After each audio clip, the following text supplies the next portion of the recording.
Hello and welcome to the show. I am here on Forza 6 with another silly car build. My vehicle today is, well, another fairly silly vehicle to start with, the Lotus Type 49 classic Formula 1 car.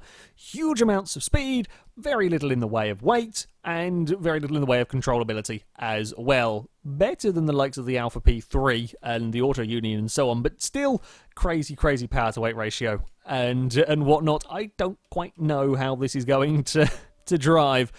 Now, we don't have a huge amount in the way of upgrades that can be done to this car. We can't do any engine swaps, we can't add any aero parts onto the vehicle. However, we can put on some nice race tyres. That hopefully should give us some more grip. We can increase the tyre widths as well. We can get to 245s on the front. I'd like a bit bigger tyres, but that's all we can get. And on the rear, we can get 305s, actually. That's not too bad. Not too shabby at all, actually. On the Lotus, that might give us half a chance with the traction. I do only say half a chance. It's still likely to be quite crazy on the traction front. Again, we shall go through and add all of these.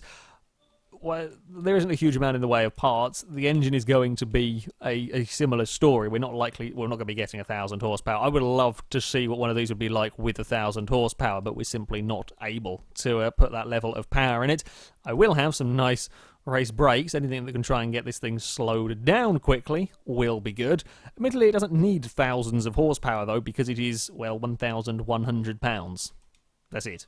That's all the Lotus weighs. So the power to weight ratio in this is going to be absolutely immense. And we have seen lightweight cars struggle to the circuit we're going to be taking it around. We're past 500 horsepower though, which is not too shabby at all. 500 and it might even get up towards the 550 mark, maybe. Oh, we're past 500. 562 horsepower. In a car that weighs this little. Torque, there's not a huge amount of torque. It still is okay. And again, you've got to consider the very lightweight nature of this car. Almost 600. That's more power than I was expecting out of the Type 49. It could be very fast. It could be very fast indeed.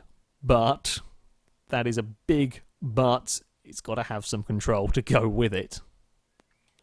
Of course, to test out the Lotus, I have brought it to the Virginia International Raceway, where it will have 5 laps around the Patriot alternate layout to go as quickly as possible. Our current leader is the Toyota Camry NASCAR with a lap time 107.0.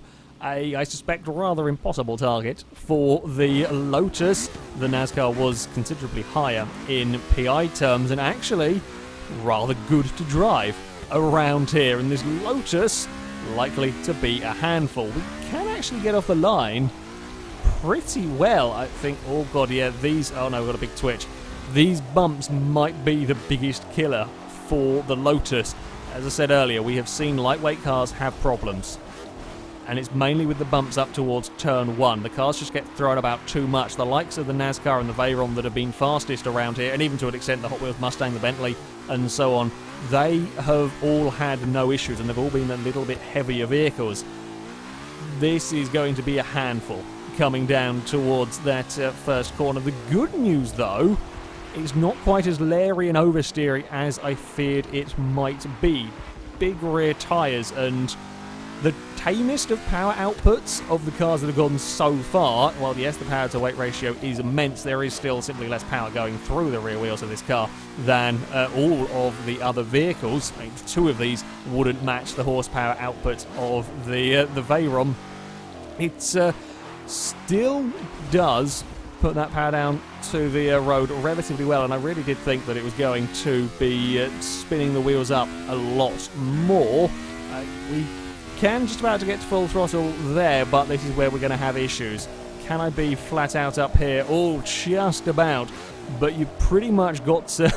I think the way to do it with this... Oh, okay, we can't quite get slowed down either. The brakes are not quite as good in here as I was expecting. I think what we have to do is pretty much not touch the steering as we come out that first section. If we can not do that, then we might be able to get away with going flat out up the hill. If you even slightly touch the steering or the car is even slightly wandering, that might give us issues. The puddle also going to give us issues. Going to have to take a wider line through there because I can't get away with running through that puddle. Ooh, we're going to overshoot up here as well. Yeah, the brakes are not quite as good as the much more modern cars I've been driving around here. Even with all of its lightness and so on, it's still not got the greatest of brakes. I'm struggling a little bit with understeer as well, trying to get it turned in too. That is a nasty corner, most definitely. Probably one of the toughest corners on this track there. But the Lotus is not quite carrying as much speed as I would like through it. Once we have got it sorted and once we can put that power down to the road, there is some mighty acceleration. 110.2 on its first flying lap is not bad going. Oh, I touched the steering on the way up there. I've already got to remember I can't correct the car basically coming up to turn 1, so I've got to hope that the small bumps that it will take won't put it too far out of line. So as soon as I start trying to correct it, it all gets very, very upset. Oh god, turning in a little bit too soon now through there. Not going to have any problems with rolling this one. I'm fairly sure, so we can get away with running the curbs a little bit more. We are going to have to make sure we slow down through here.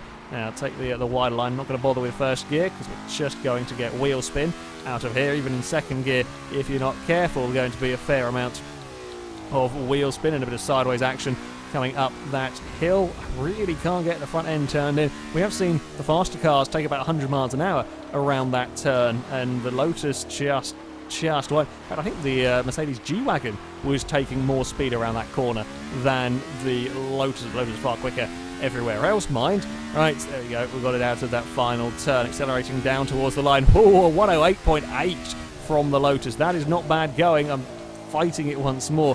Can't get it settled coming up that section the same way that I did on the first flying lap. However, that was a very quick lap. Certainly, this is a car that you have to really, really focus with when driving. It can snap and throw you off the road at any given second. It isn't the toughest silly car build I have had to drive. However, it is very, very snappy, and it does not take very much at all to have a big moment. If you can sit on that nice sweet spot, then it is actually better than I was expecting. Again, I keep thinking that these cars are going to be horrendously difficult, and they just don't turn out to be. Yeah, if you do overstep that mark, you are going to be in for an awful lot of trouble. A bit better brakes, this thing would be immense. I'm not sure it quite challenged the very fastest cars, but some better brakes, and yeah, you would get some really very, very quick lap times out of the Lotus. Final lap for the car. Oh no, we started moving. I was trying. That's not going to go well. We're going to fight. Oh no, this is bad, bad, bad, bad, bad. Oh, I thought we were going to roll. Bugger. That's what can go wrong coming up that first corner. I'm actually surprised I didn't have a bigger accident there.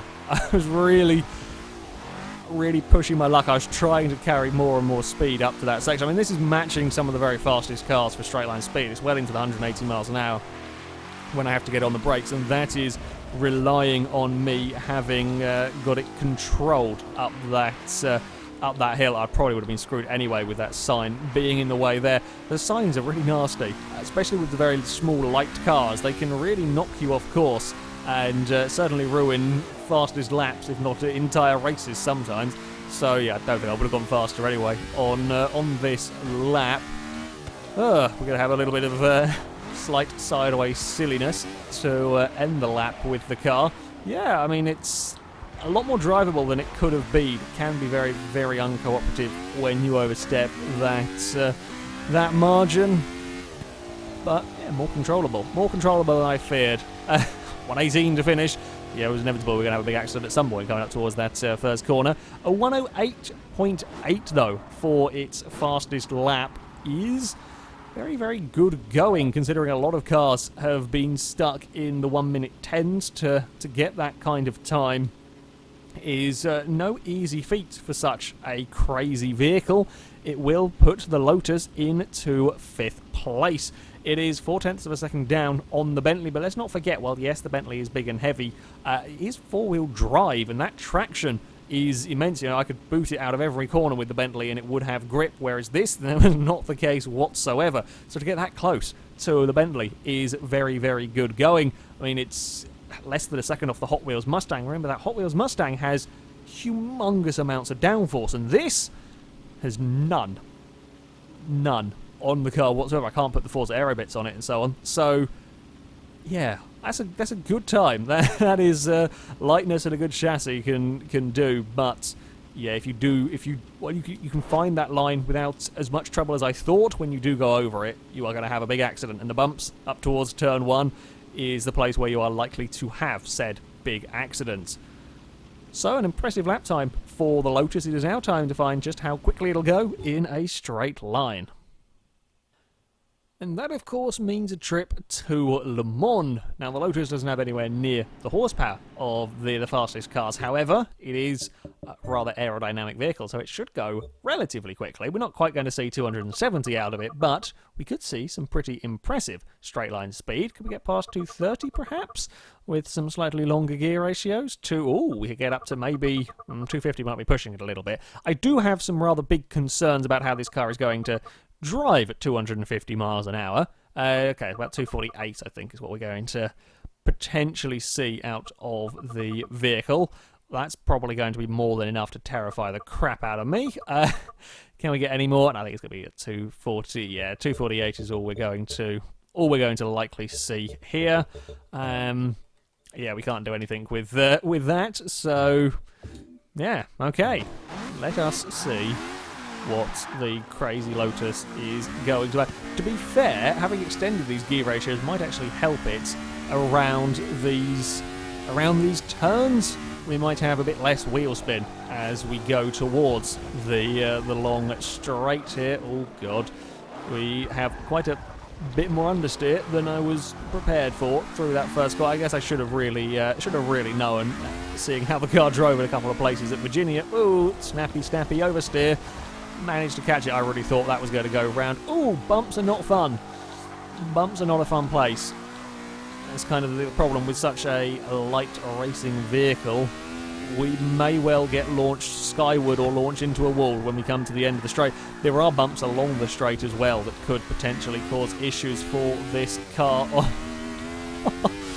That was a save and a half as well across the curbs and the horrible nastiness. But we are on to the straight, and never have I had to fight the car so much to get it on the straight down there. It just found a bump and that was it. The car was in trouble. We've hit 200 miles an hour so quickly in this. The acceleration is immense. That's up there with the Jaguar, like the Jaguar D-Type, and the very, very fastest of cars going down here. Unfortunately, we just run out of power trying to push on past 240 miles an hour. Imagine this with a 1,000 horsepower engine, how quick it could potentially go. We're up to 245 miles an hour, 246 now. Can we get another one before we get the corner? Yes, we can. It did just flick over to 247. Here we go, across the bumps. Oh, we're going to lose the back end. I caught it and then we twitched. I corrected it a little bit too much. That could have been a lot worse, actually. It dealt with the initial bump. The initial bump that's launched a few cars into the air. This actually does manage to survive across, but it was trying to take the turn. We didn't actually have the right grip to get away with it. So we, got a bit of a slide, and I was slightly too hasty trying to catch it. Could have been a lot bigger an accident, though, down that section, so I'll take it. I really did think we were going to see bye-bye Lotus in that Armco. Nevertheless, we got away with it, and its straight line speed was pretty damn good. 247 miles an hour will put this car into joint 9th place, the same speed as the Mercedes C63 AMG. You know, the car that had the 1,200 horsepower Ferrari Enzo engine in it.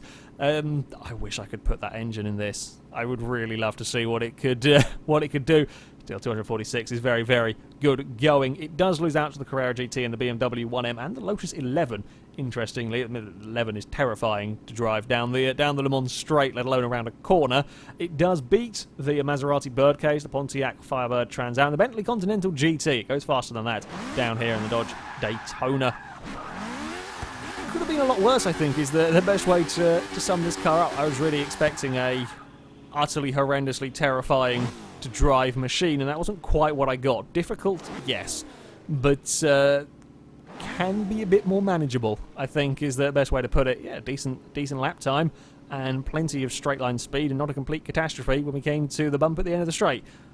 Is difficult though, does not like the bumps whatsoever. However, that is it for this video, guys. Thank you very much for watching, and until next time, goodbye.